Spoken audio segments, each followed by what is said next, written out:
Death tax. Talk about responsibility. Here we go.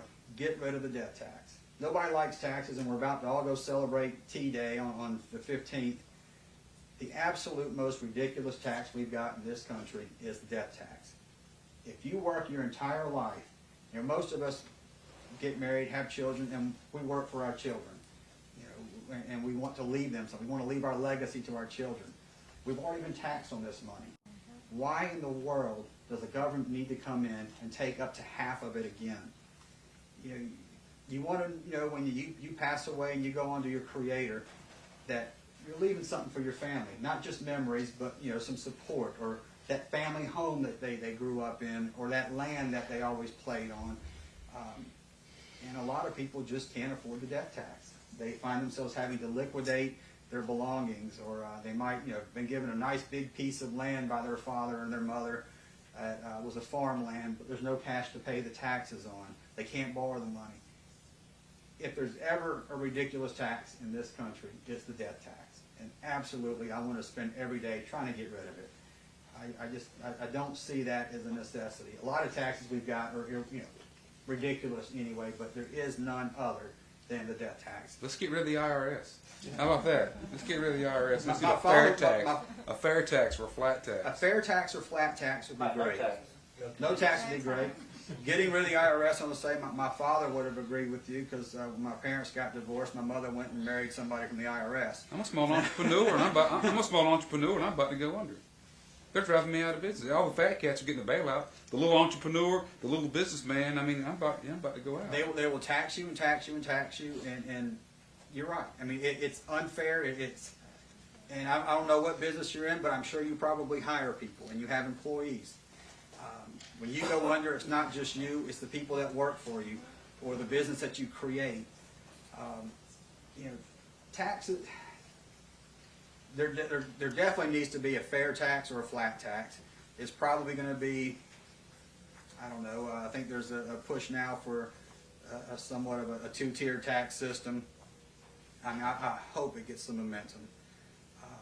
You know, get rid of all of these, you know, deductions, you know, and just make it simple. 25% if you got a lot, 10%, 15%, whatever, if you don't have that much. Make everybody in this country you know, part of the tax system, because then everybody will have a say and a voice when we start talking about, well, we need to raise taxes a little bit for this program here. You know, we want to have, I don't know, we want to go do this government program, but it's going to cost a couple extra tax dollars. Well, wait a minute. All of a sudden, these people that weren't paying taxes before are saying, that's going to cost me a little extra. I'm not sure I want that anymore. Everybody needs to have a vested interest in the tax system as long as we have one.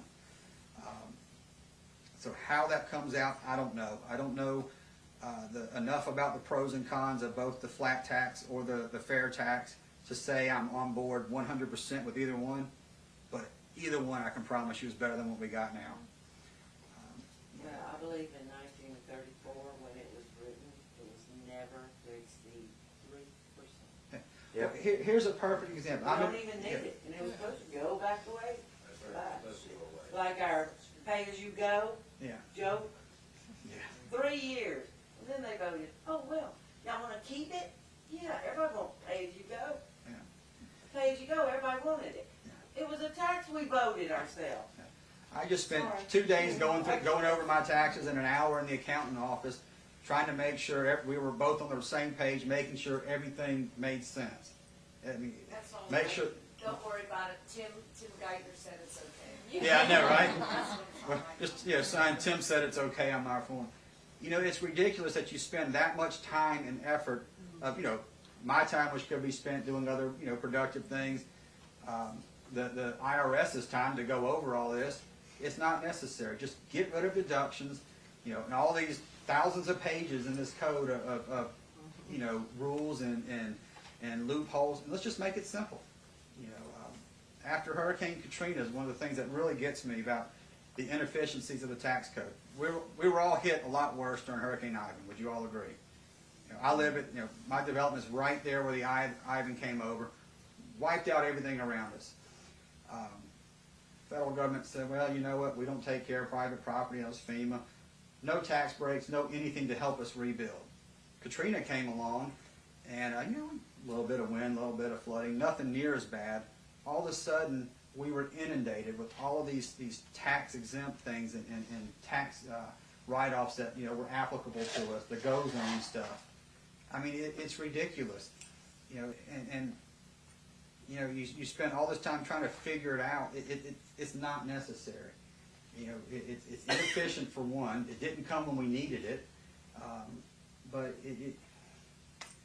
you don't need it. You don't need to spend your whole life trying to figure out how to get down to that 25% bracket with deductions if you just set it up there. Because most people that have a good income are going to find a way to knock it down anyway. Just make it there, save everybody the time and trouble, and let's just, you know, get on with our lives. And like you say, get rid of the IRS, fire them all, get rid of a bunch of them, because you won't need them anymore. It's very simple. You get a tax return. He made this much, divided by 25%. Looks good, go. Instead of, you know,